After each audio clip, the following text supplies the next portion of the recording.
What's good in the hood? UFC 325. It is here. It is today. We get Volkanovski, Lopes II. Regardless of what you think, if it's deserving or not, this is going to be a fun fight between a GOAT contender and arguably one of the most exciting fighters in the last few years in Diego Lopes. Yes, I'm overrating him maybe a tad, but at the end of the day, this man does a little bit of everything. He's got submissions, he's got striking, and he goes out there to put on a pace and frankly entertain the fans. And that's what we got the last time. Yes, this is a rematch. Volkanovski, he was injured after their first fight and hasn't fought since. Lopes obviously went on to beat Silva by spinning elbow, no less. But yeah, their first fight, also amazing poster.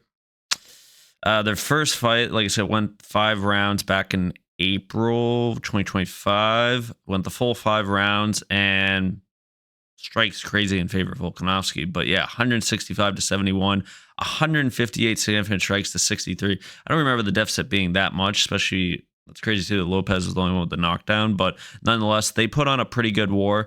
Mildly technical, well, majorly technical, at least compared to the main event last week with Justin and Patty, ... But nonetheless, yes, this was a good war.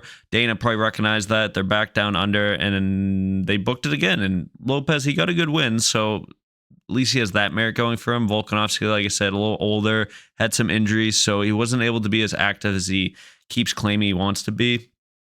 But this is still a fun matchup. Lopes, for one reason or another, is number 2. Volkanovski obviously reclaimed the belt, 2-time champ right now. We have the looming Evlev and Lerone Murphy. I digress.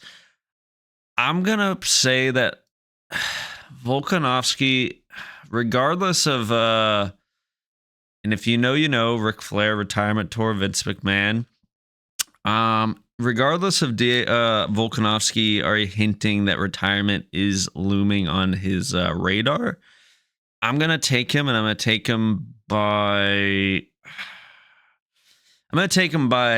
TKO, and we're going to say around round 4. Around round 4, round 5, and I'm going to lean towards some ground and pound based off what I hope he does. But yes, there's some concern. Again, if you know, Ric Flair, when he went on his retirement tour, Vince McMahon was like, brr, brr, brr, brr, brr. If you next match you lose, even though it's scripted, next match you lose, you're retired. And he went on to wrestle for like 6 or 7 months until Shawn Michaels put him out with Sweet Chin Music, WrestleMania. Go watch that. One of the best performances ever. But I bring that up because Volkanovski's already hinted that if he loses and loses convincingly, or he takes a lot of damage, those seem to be like the 2 factors, then he's going to retire. Like either he gets really beat up but wins, or he loses and it loses not on a close fight, but he loses because Diego finishes him or just outclasses him. Then he's going to retire either because, like I said, he doesn't think he's at the top anymore, or he's going to retire because, of just taking too much damage. And he's got a bunch of little kids and he's already made money and he's getting older. So I totally get all that. And that's why there's concern, but I'm still going to lean towards him. And as I look back at the original fight, for the most part, Volkanovski was in cruise control. I mean, and he did the unthinkable, even with his chin seemingly getting worse and worse after those back-to-back knockout losses, and the fact that Lopes seems to have like a pretty damn good granite chin. And he showed it against Volkanovski. Volkanovski did not shy away from fighting in the pocket. I mean, and he won a lot of the exchanges where you would think that would be where Lopes would shine most. Excuse me.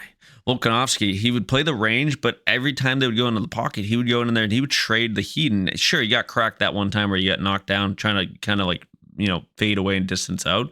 But for the most part, he was rocking Lopes, especially early in the fight, hitting him with some nasty hooks and pushing Lopes, showing Lopes would show some visible reaction. Again, infinite chin he seems to have right now. But yeah, I mean, there was that, and then I think the biggest X factor, and this is why I think the TKO is reasonable, is if he listens to his coach, or if his coach Craig Jones, the one and only, the silver medalist, ADCC, if he takes that guy's advice, I assume, which is, hey, you shouldn't be afraid of Lopes's guard, even though it's very good. And the fact that he already has survived the guard of, let's say, Ortega, and one of this is the echelons of impressive performances in UFC history. Him surviving multiple deep, deep submission attempts from the great Ortega. Well, he's not so great anymore, but he was great back then. The point being is that Volkanovski, he got that one takedown and he pushed some heavy clinch against the cage. I believe it was like round 2, round 1 maybe of the first fight. I think it was round 1 near the end where he's very good at wrestling. He took Lopez down and he did his standard and vintage, just heavy ground and pound. And I think that's just something that he should push more this fight, especially if he gets some good early damage, like I said, like he did in the last fight, round 1. Like he should repeat that. Yeah, there's definitely some risk because, as I said, Lopez, he's got a little bit of both. He seems to be continuing to improve his striking, and he has power. Not to mention diverse striking, as that spinning elbow showed. So there's concern that with Volkanovski's definitely diminished chin in recent years, that when you're on the feet, and he did get cracked pretty bad in the first fight in round 2, that there's concern that you're playing with fire. If you have to go up to 10 rounds of Lopez, eventually he's going to really crack you and knock you down again and maybe knock you out. So why not go to the ground? Sure, that's probably his initial bread and butter. But I think after his performances against Islam for 5 rounds of surviving, his performance against obviously Ortega, Volkanovski seems to be very attuned to be cautious when in someone's guard, but more so the fact that he's really good at like creating high pressure kind of like essentially just like he's not staying low in the guard, like he's putting his weight up and he's putting his weight and he's having like high posture, so he's very good at generating power to get that ground and pound. And for the most part, it seems like the risk is pretty mitigated when he does that, just because again I think Craig Jones, especially with him bringing him in his corner in the last couple of fights, seems to really give him enough advice so that he never gets too in danger while dishing out the damage. And I think that's the biggest factor, is if he can do that, and like I said, avoid any sort of crazy submission attempts, I don't see why this shouldn't be a textbook win for him. Even if, again, legacy wise, all that, it's not gonna be anything to shout about. But that's where if he gets the finish, and I feel like Volkanovski, people think he gets, he's getting disrespected by Dana and the UFC for having to do this again, because they clearly want Lopez to take the reins, knowing that Volkanovski's on his last hoorah, his last stand. But that's where I think Volkanovski deep down probably knows, like, if I can go out there and just like demolish this man, finish him in, like I said, 3, 4, whatever rounds, and do it in spectacular fashion, that's going to improve his legacy. Because Lopez seems to be someone that's going to stay around the business for a while. Like I said, he's number 2, even if that's a little inflated. So it makes me think that even if he loses to Volkanovski, he's still going to be hovering around, especially when Volkanovski retires. He's still going to be hovering around the division, for the next 3, 4, 5 years, fighting with some of these top contenders. And I don't see why he wouldn't eventually claim the gold down the road. So this would be a good win for his legacy if he can get the finish. But yeah, I think Volkanovski, again, the biggest X factor against him is the fact that he's got diminished chin, and he's going up against a guy that I wouldn't say he has nothing to lose, because, it's never good losing to the champion twice, even if he goes and retires. But he's facing a guy that, I don't know, he just seems like he'll go for broke to get this win. He did it in the last fight where, like, round 5, especially with, after, like, Volkanovski, like, went, like, partially blind in his eye, he was really pushing the pace in round 5 to get that finish, which arguably any fighter should do that when you're down 3-1 in the rounds. But it just feels like it's one of those things where if it was like Evlev and even maybe Lerone Murphy, the danger level is just a lot lower of like getting like heavy damage and finish. So that's why I'm like, there's just like that underlying concern of if Volkanovski goes for the finish or just chooses to do too much stand up, again, he's going to eventually get cracked. And it's just like, you can only take so much. And he's been through so many wars. So, but I do just feel like he overall, the time has not lapsed enough where you think Lopez is like going to dramatically improve, let's say, his ability to take down Volk, because I don't think that's going to happen. And I don't think Volk's skill sets have regressed enough where he shouldn't be able to play the distance and, like I said, push things like the takedown, the clinch, and, like I said, secure the back. So that's my prediction. But I'm really nervous because like I said, no different than my boy Ric Flair. Every fight he's going to have, assuming he wins this one. So if he fights another 2 or 3 times against, let's say, Evlov, or the winner of Evlov and Lerone Murphy, every fight he has feels like it could be his last. I mean, I think it's pretty much hands down that is the case. Um, I will say though, I'm gonna predict this. If, like I said, I lean like 70% towards Volk, but if Volk loses, it's probably gonna be by finish. So like Lopez would TKO him. I'm gonna go on limb and say that if Lopez like TKOs him and it's like a competitive fight until that happens, I don't necessarily think Volk will retire if they gave him, and it seems ridiculous to do this, a trilogy.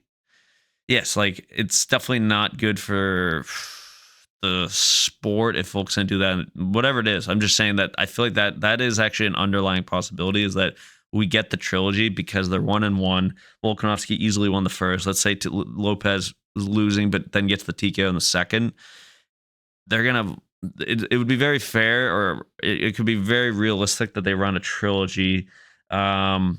No different than, like I said, like Usman and Leon Edwards, where it's just like you run it back, it's fresh. You just want to have a definitive winner. And if Volk's like, I'm gonna retire regardless, maybe they won't do that, but I don't know. I had that thought floated in my head where it's like Volk's down 1-1 in this or tied 1-1, even if he gets finished. I feel like he's just gonna like have that competitive nature, be like, I should retire because I just like again got cracked or TKO'd or whatever it is, or lost a war, but he knows deep down that he's better than this man, this Mexican Brazilian man. So I don't know. That's my 2 cents. Let me know in the comments below.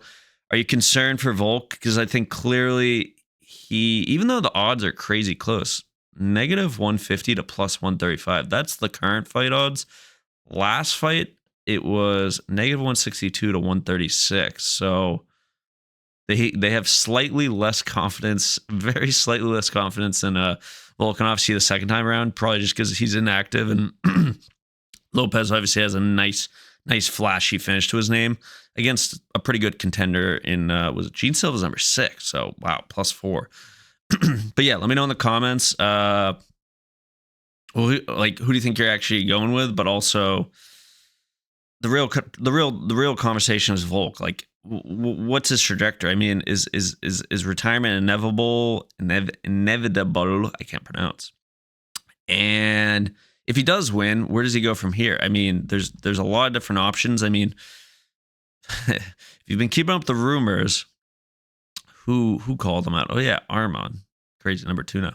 Arman has hinted that like, hey, if I can't get like the title fight at lightweight, because he's probably not gonna, especially with how backed up it is now. He said he supposedly can cut weight if he has enough time. That would be a fun legacy fight. I think Arman going down to 145 to fight Alex, especially if Evlev and Lerone Murphy are booked like in April, and then they go through a war and they're not going to be ready till like almost fall.